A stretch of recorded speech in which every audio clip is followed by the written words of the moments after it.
Yes, yes, it's your boy Abdul-Salaam, aka Brother Jabril, doing my thing in the studio right now with my man Adam Santos the second. Adam Dos Santos. Adam Dos Santos. I know, but every time I see your name, it says Adam Because Santos that's my and then real two. name. Don't look it up. Dos Santos. Do not Google that name. Uh-oh. Uh-oh. Well, welcome to the show, my man. The show is Exposure. That is June 28th in Houston, Texas.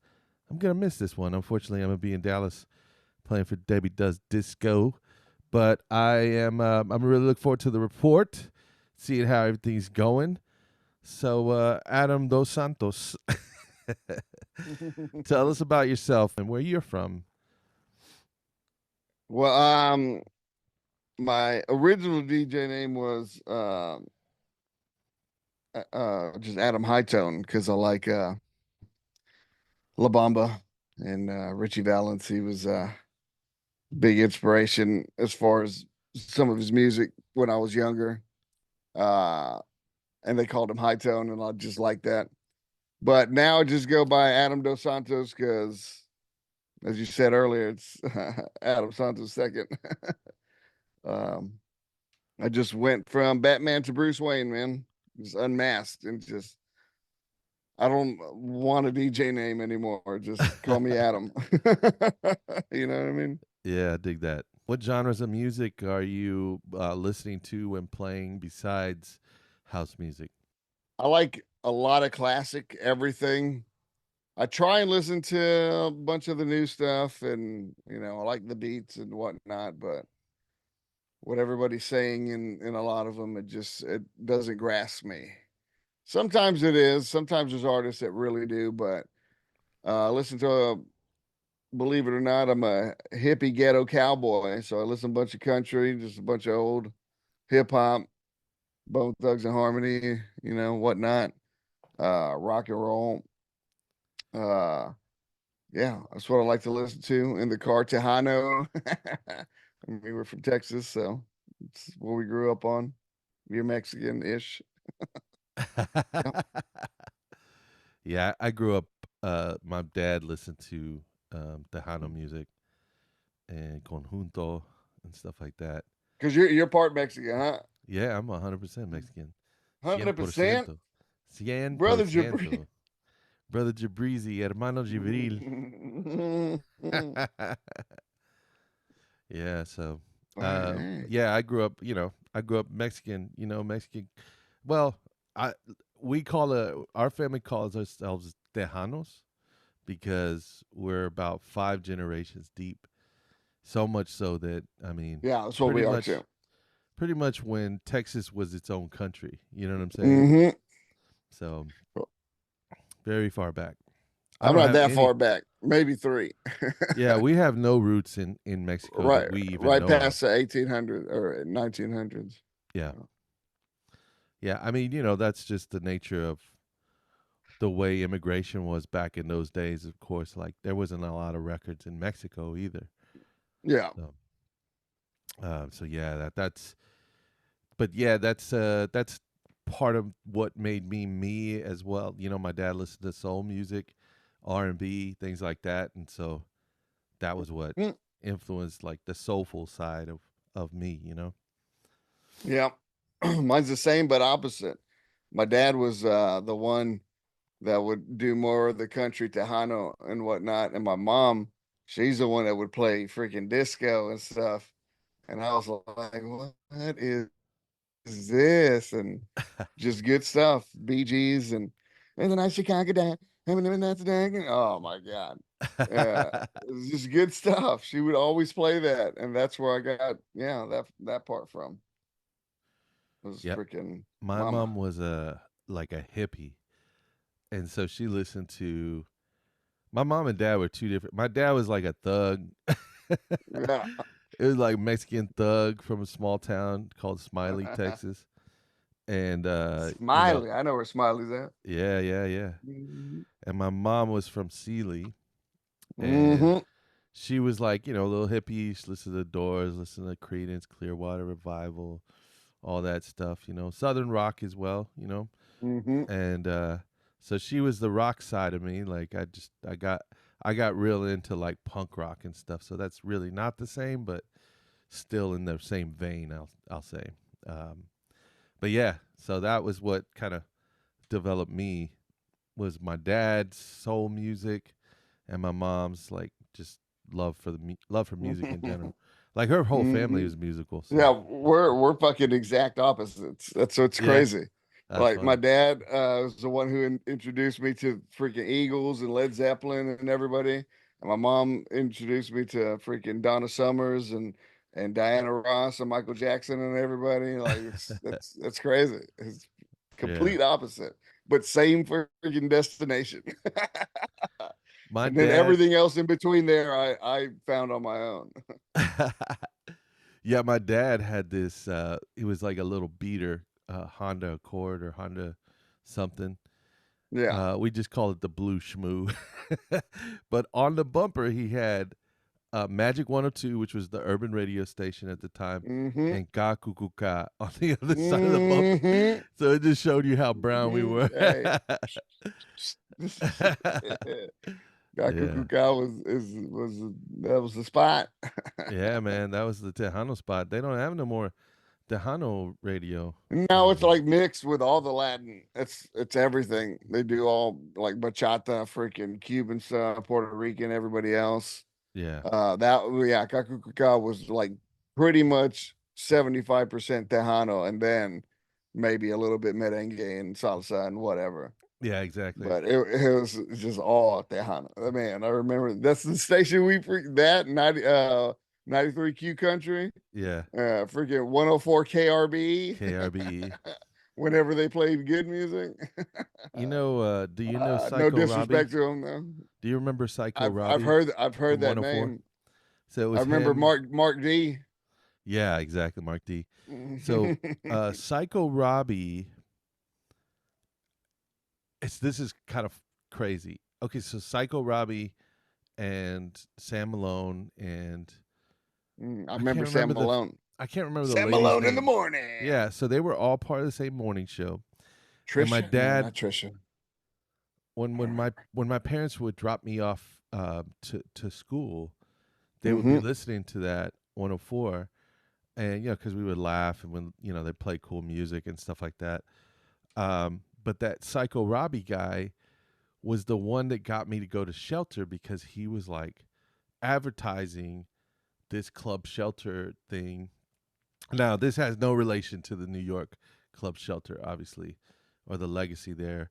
But he was like, "We're doing this show at Shelter nightclub. It's the first time I ever been to like a real teen nightclub." And so I went, and that was where my love for house music began. What was that for you? Where was that moment for you when you got kind of latched onto house music? To house or just the rave and whatnot scene. Yeah, Because I first lit. whichever one Well, I comes mean, first. it was a little bit of house. It was it was like the more even back then was Poppy House. And by the reason that I'm king of my castle. You Yeah, remember that? Yeah, yeah. that. It was on 104, and my buddy came over to our house and freaking started freaking dancing and stomping. I was like, what is this?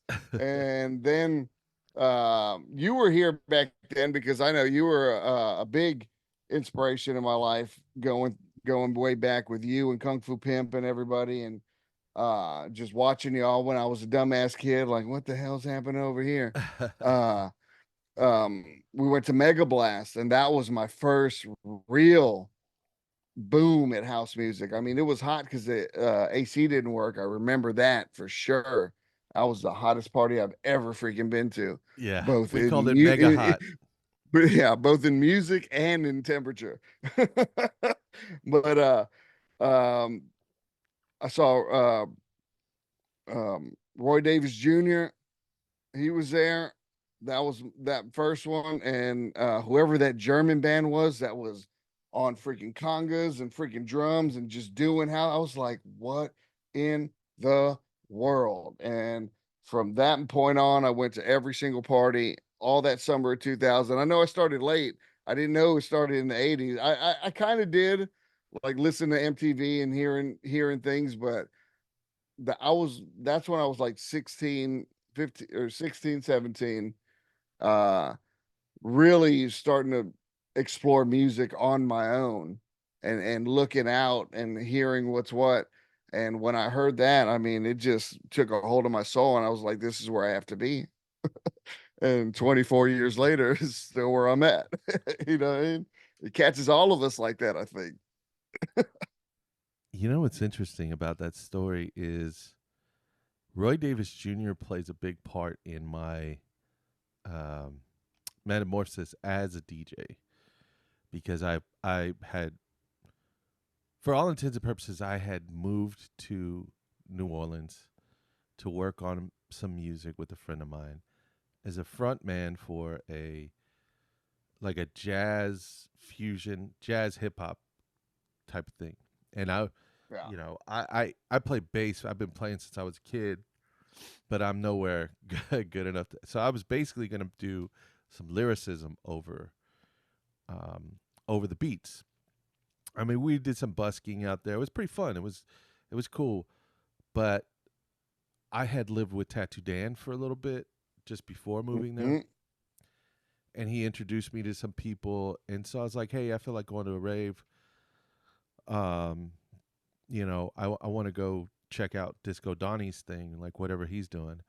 Donnie wasn't doing anything at that time. I reached out to him, said, gave him my credentials, and he was like, "I'm not doing anything this weekend, but this group, I believe they're called Trip Hop, he's doing a party with Roy Davis Jr." And I was like, cool, cool, cool. I'll go check it out. I didn't really, honestly, if I'm being frank, I didn't know who the fuck Roy Davis Jr. was. I just thought, okay, let's go have a good time. Some people I'd met in New Orleans, drove me there. We all went in together, and I was instantly transported back to the teen club days because at this time, I was really trying to figure out what I was gonna do with music. And I've been dancing for a while as a like street dancer, like hip hop and house, but I really wasn't a top tier at it. I just knew that I loved it. So went into this event, and Roy Davis was playing this like soulful ass house music, and I was just taken, dude. I instantly started dancing again. I was doing like all my moves and shit. And then I called Dan, and I was like, I'm gonna come back and do this. I would come back and do this. So I came back to Houston. I feel like music in general, my why is because I feel that music has always, when I was unable to communicate with people, it was like my voice. Yeah. So I like to ask DJs all the time to finish the sentence I DJ because I do it because I hear what's on the radio and everywhere else, and the songs you can hear that like I do. I mean, there's songs I hear 1,000 times, 3 or 4 times a day that I just love. But when somebody brings you something new and hot that's freaking wild and just as good, but you'll never hear it on the radio, you, you you have to do it. You have to, because there's beautiful artists, especially now that we're connected everywhere around the world. There are so many good free. I mean, there's a lot of crap. I do a thing, New Music Friday, on Twitch, and I try to do it every other week or every week. Now it's every other week. Now it's because of the kids when I can't get to it. But I literally download music from that week, from the last 7 days that just came out. Try to get at least 20 tracks, but going through 14, 15 pages of 100 tracks each. I mean, I catch myself just dozing off. But at the same time, the ones that you do find, oh my God, it's beautiful. There's beautiful music everywhere. And it's just I mean, that's why when I started going to parties and I saw DJ Dan play and how that was my main inspiration why I even started DJing. Um, I was just blown away. And he was playing, even that was in the vinyl days. So I know you play vinyl. I see them all right there. When we would go back in the day to a party, every DJ played that one track that was already out that week because that's all we could get. You know what I mean? It was on vinyl. You had to get it on vinyl. If it was sold out, it was sold out. But every freaking DJ from the opener to the headliner played that hot track that was out there. You know what I mean? For sure. So when now that there's thousands and thousands every week, I mean, I do it because I want my legacy to be. I try to push as many songs and artists that were coming out that I could because it's a beautiful freaking thing that we do, from house to techno, even the breaks and drum and bass. I don't play that much, but when I hear stuff I've never heard that's banging, I mean, I can't help but tip my hat to it. That's dope. You have this. You have a very similar appreciation for what we do that I do. I feel like there's a responsibility to keep it going. You know, keep Yeah. this culture going. And then also, I mean, at the end of the fucking day, I wouldn't do it if I didn't absolutely love it. You know, I wouldn't take. I mean, what time is it right now? You know what I'm saying? Like, I would be Mm. like watching TV, playing solitaire, playing video Hey, games or something else. the fucking Stanley Cup finals are on right now, but I haven't talked to somebody about music like just in an intimate setting in so long. It's a breath of fresh air, man. Thank you for doing this, brother. You Yeah. do good. You do good with it. I love it. Yeah, I appreciate it, man. Appreciate that. So, who would you say supported you the most through your journey with music? Could be community, could be an individual. That's a loaded question. Obviously loaded. Here's one of them. I'm in the middle of a podcast here, brother. It's my son Get out of here. coming coming in. What up? It's going good. Bye. But that's one. He loves what I do. My daughter does too. But um but growing up, my closest friends, I'm one of the lucky ones who can say that besides the house music community that I've the people that I've met within the last 20 years, um, these were the guys I grew up with that when I started playing, they were like, "Oh man, you're getting better." Like every time they came over, getting better, you're getting it's awesome. They would carry my records because we have to back in the day carry. I started being smart and only carrying like 20, 30 records that I knew I was going to play for that hour. But sometimes I'd carry a whole case and they would lug them up there for me, bring in the decks myself.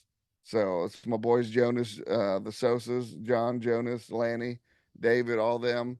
But as far as nowadays, one of my good friends, Kim, she's on it. Nick Booms, Greg, obviously. Like I don't get booked a lot, um, and that's whatever that is. But the ones who do book me, Greg, the guys at Sunset, the crew, freaking, that's about it that I can think of. Um, Well, that's good. they're good. Do your kids Then ever come into your room and be like, "Dad, can you turn it the fuck down?" hell no, no, dude. My kid comes in here with his freaking bass clarinet and starts beep beep beep beep beep beep beep beep beep beep while I'm Oh, playing that's and dope, it's man. freestyling. Yeah, they love it. They That's freaking love it. super They dope. go. They've been. Elijah went. He was in a stroller then, but he went to Prior Urbana with me. He said, "I kind of remember it." I But those remember guys, this. they booked me a bunch. Freaking Bauhaus did it. Get Michael No Q. He would have me every Sunday just working out my stuff because I think of when you get new music, like I've been trying to do, you have to do it like a comedian. Like go to open decks and things like that and work it out, Yep. work out a set, and then try to get it going to where you have a full freaking special type of deal. Because it's either that or you just keep practicing in your room. I love open decks. That's who's supported me a lot too. Because a lot of times I've got done with an open deck, man. Many of bookings came from that. Nice. Yeah, but yeah, some of my close, just close friends and some of the dance music community. That's about it. I still remember the days of playing like those open deck sets hmm where you're playing between somebody playing like gabber hmm and guy who plays after you is playing hip hop. It's like a complete contrasting sound. And then you never knew what you were gonna play on. That's why I say I got really good at mixing on anything because you never knew at rave parties. You never knew what setup Anything. you were gonna get. You bring in records, there would only be a CD decks. Man, you You give me know, two iPods, that shit'll still happen. yeah. You came in, you brought your Uh, CDs, and you had what you got a two cassette? You turntables. got a cassette? Yeah. Or you go to a gig and you would even maybe it was your fault, right? You had Serato and you're like forgot the fucking box. You know what I'm hmm saying? So I I never got frustrated with anybody's sound system or anybody's sound because I was just so used to like I remember one time I played this gig and I talk about this a lot actually. I walked in with my CD sleeve, my big CD sleeves Uh-huh. and my headphones and they got one of those Denon in deck fucking CD players. I Uh, never played on those before. bro. And so I just had to get good at Well, anything. I have an interesting story. You want to hear it? Yeah, go for it. I got one. You know why I don't get nervous, even if I play for an opening act that even if they're like one of my top favorite, I'd never get nervous anymore Weed. because nope.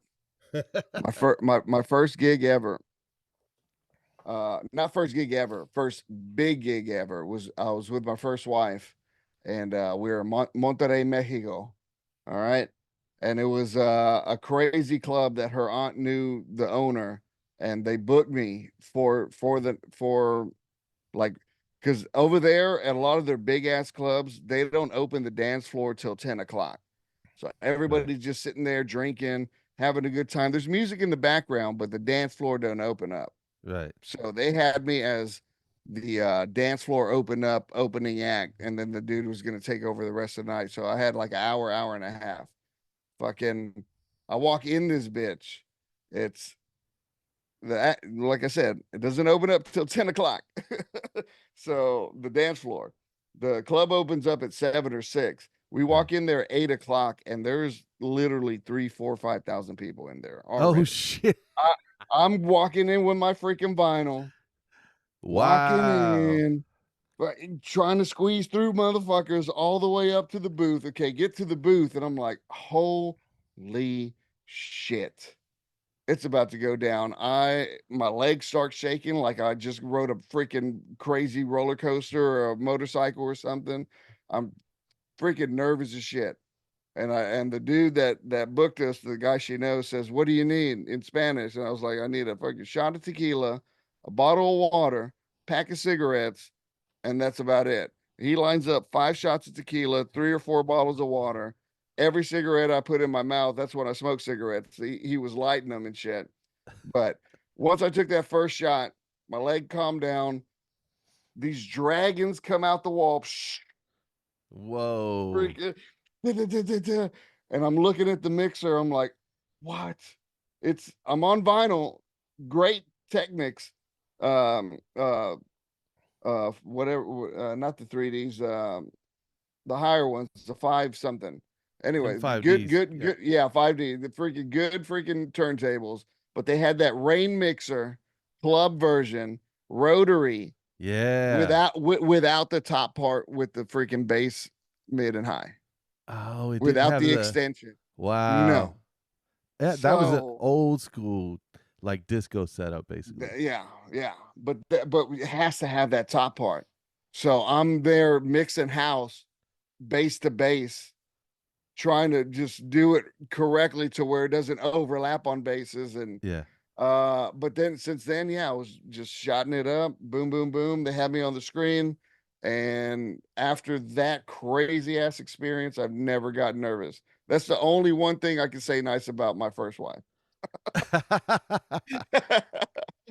Was I never get nervous anymore. That was amazing. People were dancing on tables and shit. Fucking Beantown, man, they were dancing. Oh man, You they playing were. that bucket heads.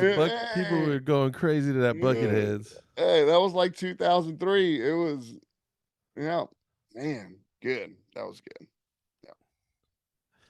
Do you do anything creative? Do you make music besides DJing? You make music or anything? You see this goofy art? I do that.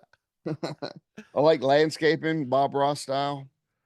Uh, Happy little trees. really, really, yeah, really into that. Uh, I'm a plumber by day, so there's some art into that, making it all look good, making sure shit rolls downhill. Yeah. Uh, It sounds like a plumber uh, joke. mm-hmm. Yeah. When do you feel Um, the most creative? Like when do you feel is there a situation or a time of day where you feel the most creative or you just kind of go with well, the flow?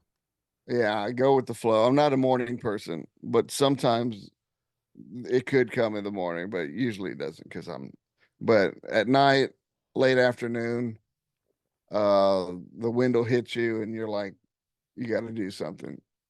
Yeah. Freaking paint. Right. I haven't written music in a long time, and I have Ableton that I find like I used to use a lot of cracked versions of all the music making software.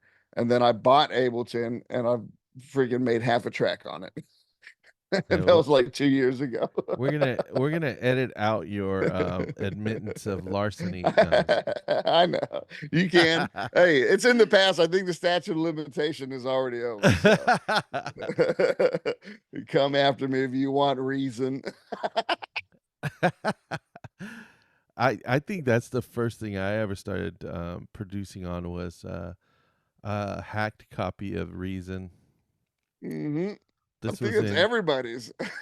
1999. So yes, 24 Yeah, years, yeah, 25 years might yeah. be a Statute of statute of limitations over. limitations. Yeah. What do you think music has taught you about yourself? Uh, I honestly think it taught me to control my emotions more than anything. Honestly, if you look at music as a whole, um, when you're angry, you can go two ways. You can listen to a song that'll make you even more angry and try to do stupid shit, or you can try to calm your ass down. You know what I mean? Same as when you're grieving. When you're grieving, you can listen to a song that helps you get through it but makes you sad, or you can listen to songs that remind you of that person that has gone to wherever and and just remembering those times. Same when you're happy, all that. So I don't know. It just it just hits you where it hits you. You know what I mean? The greatest quote I've ever heard was, "Without music, life would be pointless." And it's true. It's true. Imagine if you went through everything in life that you always go through, good times, bad times, heartbreaks, whatever, and it's just fucking silent. That's terrible. That's I agree. terrible. I Freaking. 100% agree, man. You can I'm listen to a song in a heartbreak that makes you love that woman again, or that makes you say, "God damn it, that bitch, she got me."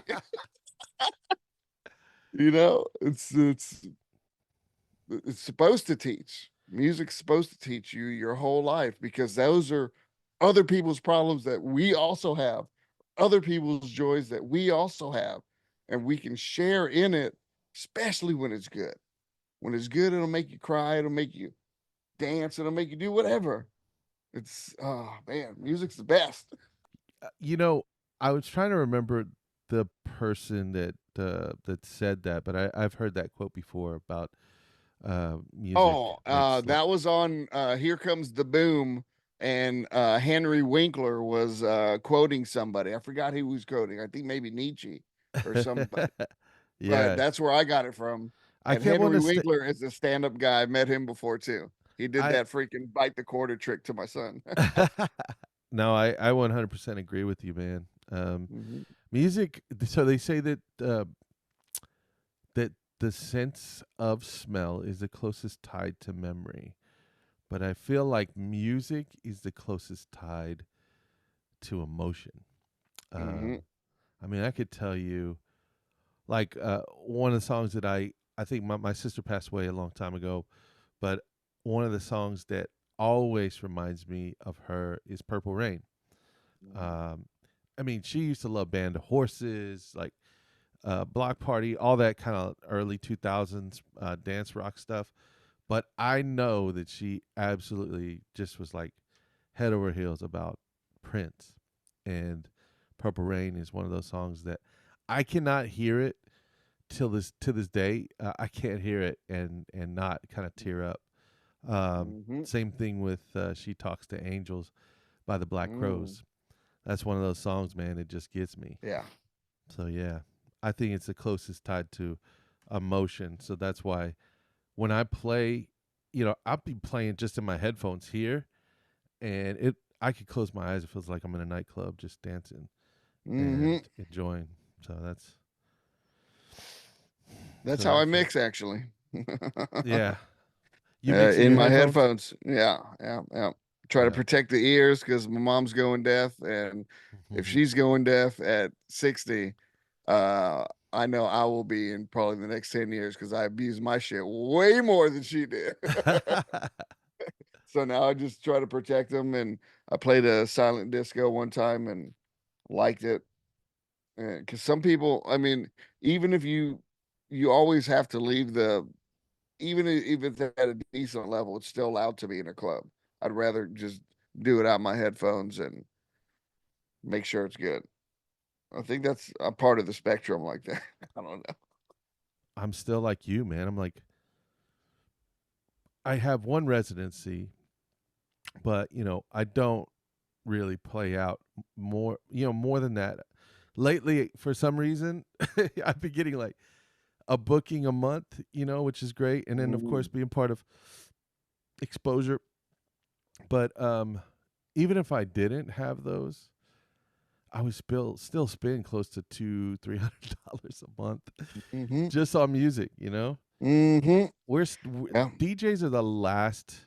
I was talking to Greg about this. I think that DJs are the last of the real music consumers. Like we're really still buying music. Mm-hmm. You know, this shit isn't cheap anymore either. Oh no, it never was. Yeah, What I are you know. talking about? Yeah, Man, I that's got I got 1800 and I mean 7.99 a single. 10.99 right Yep. here. Yep.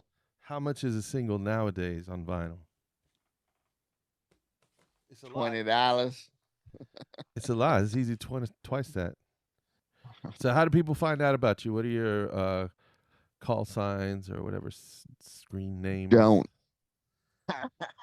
Tell I'm t- terrible at promoting myself. I do Twitch, Adam Dos Santos, Adam I Santos. You can put little eyes, big eyes, doesn't matter. It's just Adam I Santos on Twitch. twitch.tv Um, forward slash Adam II Santos. yeah. And on YouTube, Mr. DNA Houston.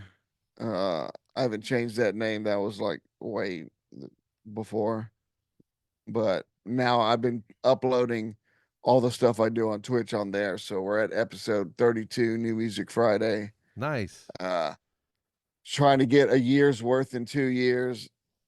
So 52 is the goal. Switches from house or techno. I think tomorrow, if I get done with work early enough, yeah, it'll be techno because I did two house ones in a row. Nobody But I like listens to to go back. techno.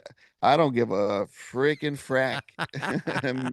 Art art is subjective. You know what I mean? I love Nobody house listens to music. techno. No. That's what I say. I live house music, but I love techno. So I like it. It was great talking to you, man. We look forward to seeing you at the show not this Friday. Yeah, 2 Fridays away. Two Two Fridays, Fridays away. 23rd. Friday the 23rd, right? Yeah, 28th. 23rd. 28th. Oh, no, 23rd Sunday. That's a Yeah. different thing. Friday the 28th Edit in that Houston, out. Texas. And it's going to be dope.